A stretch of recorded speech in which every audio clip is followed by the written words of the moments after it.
Number 10, the name of Deputy Clare Daly. Minister, obviously it is your policy and previous government policies to drive the remaining civilians out of the Curragh camp and to have it as a purely military facility. I'm asking you in this question to stop that policy before it's too late. This was once a thriving community. There are many important buildings contained within the Curragh camp: hospital, prison, businesses, accommodation, dwellings of unique architecture and history, and I'm asking you to engage with the local historical society and with people on the ground there to see what uses and we could make to return it to what it once was. Thank you. I propose to take questions 10 and 18 together. 10 and 18. My department is engaged in an ongoing building programme designed to modernise and enhance the training, operational and accommodation facilities available to members of the Defence Forces. Under the building programme, there has been considerable capital investment at the Curragh camp in recent years. For example, between 2008 and 2012, my department has spent in excess of €10.7 million on major building projects at the camp. The Defence Capital Works provision has reduced over the last 5 years from €25.6 million in 2008 to €6.24 million in 2013. The reduction in funding of 75.6% has significantly impacted on the number and scale of construction projects which is now possible to undertake in any given area. Notwithstanding the constraints on the capital budget as outlined, plans are presently being progressed for substantial works at the camp as follows: the refurbishment of the ammunition depot, the conversion to natural gas consumption of the major energy-consuming facilities in the camp. This is expected to generate significant savings when completed. The Department and the Defence Forces, similar to all other government departments, must take into account the current financial difficulties and economic environment within which we are now operating.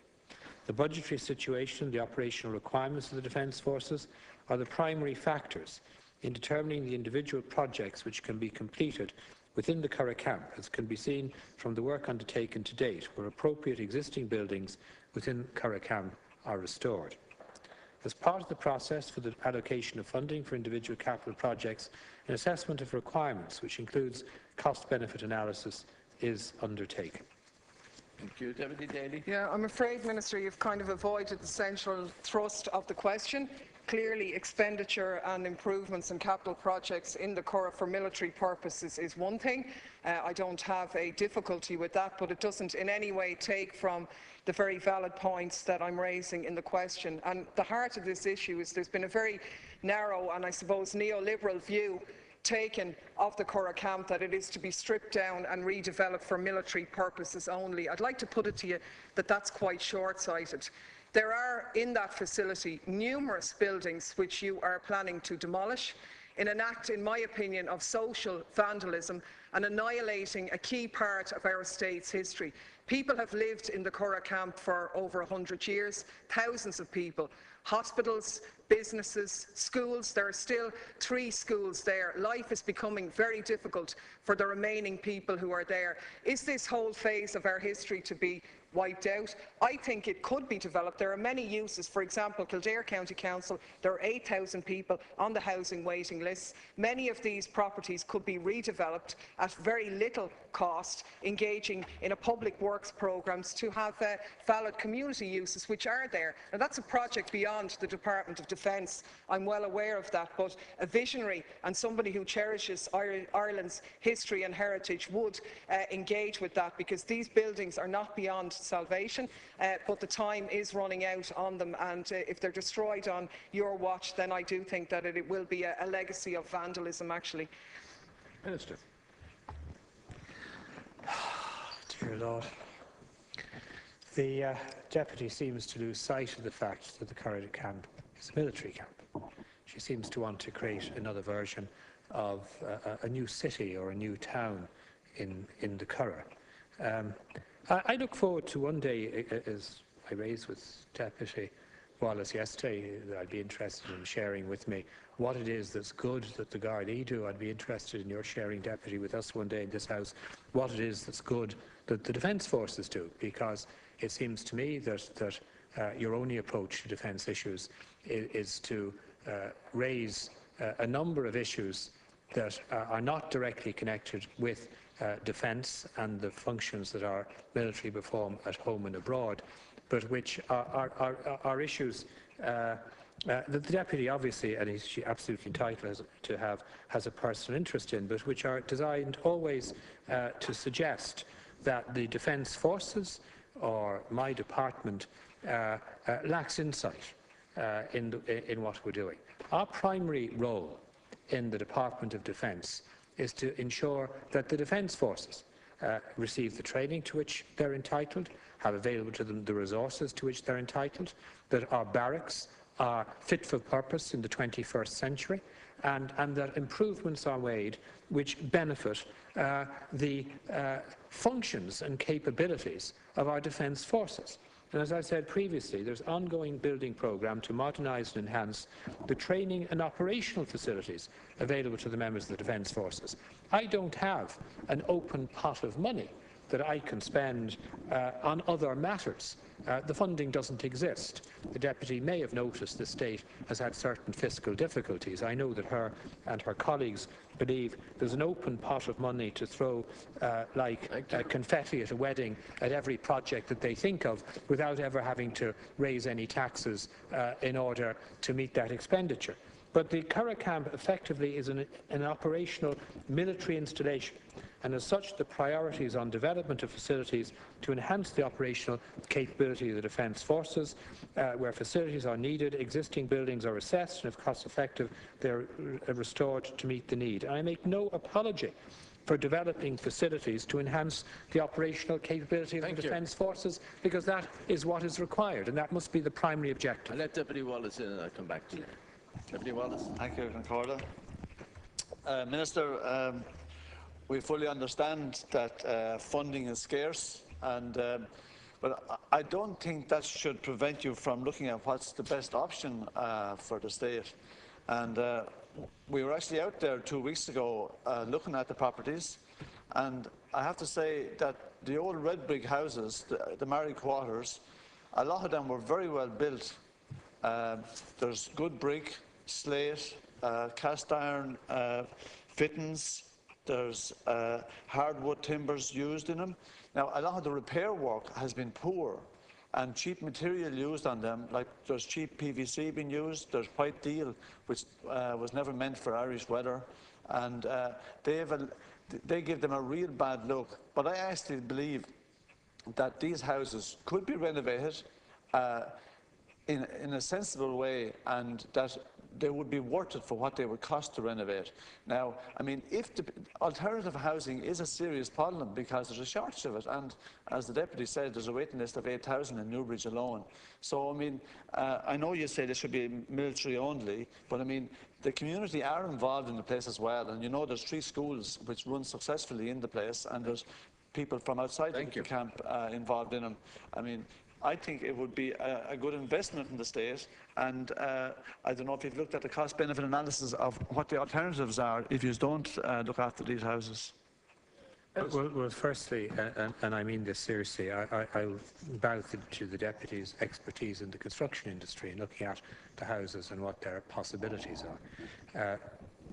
But simply, I don't have the funding to restore housing accommodation, and I have a responsibility as Minister for Defence to ensure that we do everything that is necessary to facilitate the operational capacities of the Defence Forces and the best training possible. And in the context of the limited capital available to us, it's important that we focus its expenditure on facilities related to that. My department does not have a role in providing housing or facilities other than those that are necessary for operational requirements, but I certainly reflect what the Deputy has to say. I'm familiar with the particular houses the Deputy references. We can't, for a whole range of security reasons, open the Curragh camp to general housing for individuals unconnected with the Defence Forces. That would create its own range of difficulties and problems. And I presume the Deputy would understand that. But I'm happy to reflect on the manner in which the Deputy has raised that issue. But unfortunately, my hands are substantially tied financially. A very dramatic reduction in the capital available on the defence side was detailed by me earlier, and I have to ensure is focused on ensuring the training, the safety, well-being, operational capacities of members of the Defence Forces. Deputy Daly. We understand the Minister's priority in that regard, and this task, if you like, is probably bigger than the Department of Defence. We would appreciate that. It's not about creating a new city. It's about recognising that this was always a garrison community which had civilians connected in the army to the army, living in it and assisting in a good community there. And that is a key and unique part of our history, which I think has a value to be maintained, apart from the ongoing uses that could be put to very good, unique architectural properties which are still there before they are destroyed and gone. And I think the very fact that your department is demolishing properties and not keeping a record of all of the housing stock that was demolished is poor. What we're asking, I suppose, is that given that there is structures there which can be saved for many purposes, and recognising your point that it's not up to the Department of Defence, would you consider raising with your colleagues in Cabinet, in the other departments that have a responsibility for housing and for other matters, that they might come in a joint task force and heritage value to save aspects of the Curragh camp that are presently being threatened? And would you consider that something as of a valuable project to be undertaken on a cross-departmental basis? Deputy Wallace. Minister, I understand the principle that you want to confine to military personnel, and I can see that. But if there isn't accommodation provided for the military personnel on the camp, they are going to be eaten into the pot of housing available outside of it. And if you look at the be it in form of social housing or subsidised private rental, the state is going to have a cost outside of it anyway, in some form. And I just feel that I've seen houses that could be put right and habitable for much smaller money than you're going to be able to provide. Since there is a shortage of social housing in the country, if you actually went out and built a social house, it's going to cost you a lot more than to actually put right the more substantial of the stock that's on the camp. Thank you. But I come back to an important thing that I mentioned, that the Department of Defence is not a housing authority. I'm quite happy to reflect on the issues the deputies are raising in the context of engaging with Cabinet colleagues. They're equally under similar restraints in the context of capital expenditures, and the cost-benefit analysis of what the deputy is talking about will be very interesting in the context of whether, with regard to providing public housing, you could do it more effectively in a better location by the provision of new accommodation than by restoring accommodation in Curragh camp. And certainly it couldn't be opened in Curragh camp to the general community. And then there's the issue of, do you, for a very small number of members of the Defence Forces, provide some discrete form of housing that you wouldn't be able to provide elsewhere because of the limited amount that's there. Then I come to the issue that the Deputy Daly was attacking me on earlier. Let's assume for a minute this could be done, and the properties were rented, for argument's sake, to current members of the Defence Forces. A bit like properties we were discussing earlier were made available to current members of the Defence Forces. If they're in the Defence Forces for some years and they fail then to vacate the houses, will my successor Minister for Defence then be attacked for a lack of humanity because people are overholding and not vacating properties? And will the Department of Defence and the Defence Force get entangled into issues that are more appropriate to local authorities dealing with public housing?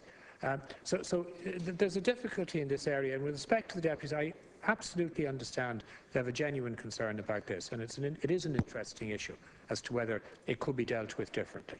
But you can't have it both ways. You can't say the Department of Defence should provide housing when people don't vacate the housing as they're required legally to do, the Minister of the day, whoever it happens to be, is going to be attacked for lacking humanity. But the Department of Defence should now create additional housing that it will let out, and that if people don't comply with the leasing arrangements, well, the next Minister will be evil incarnate for seeking to have people vacate those properties. So could I suggest the deputies, perhaps, when addressing these issues, they might consider a coherent, comprehensive approach, as opposed to dealing with it on a fragmented basis in a manner generated to create newspaper headlines.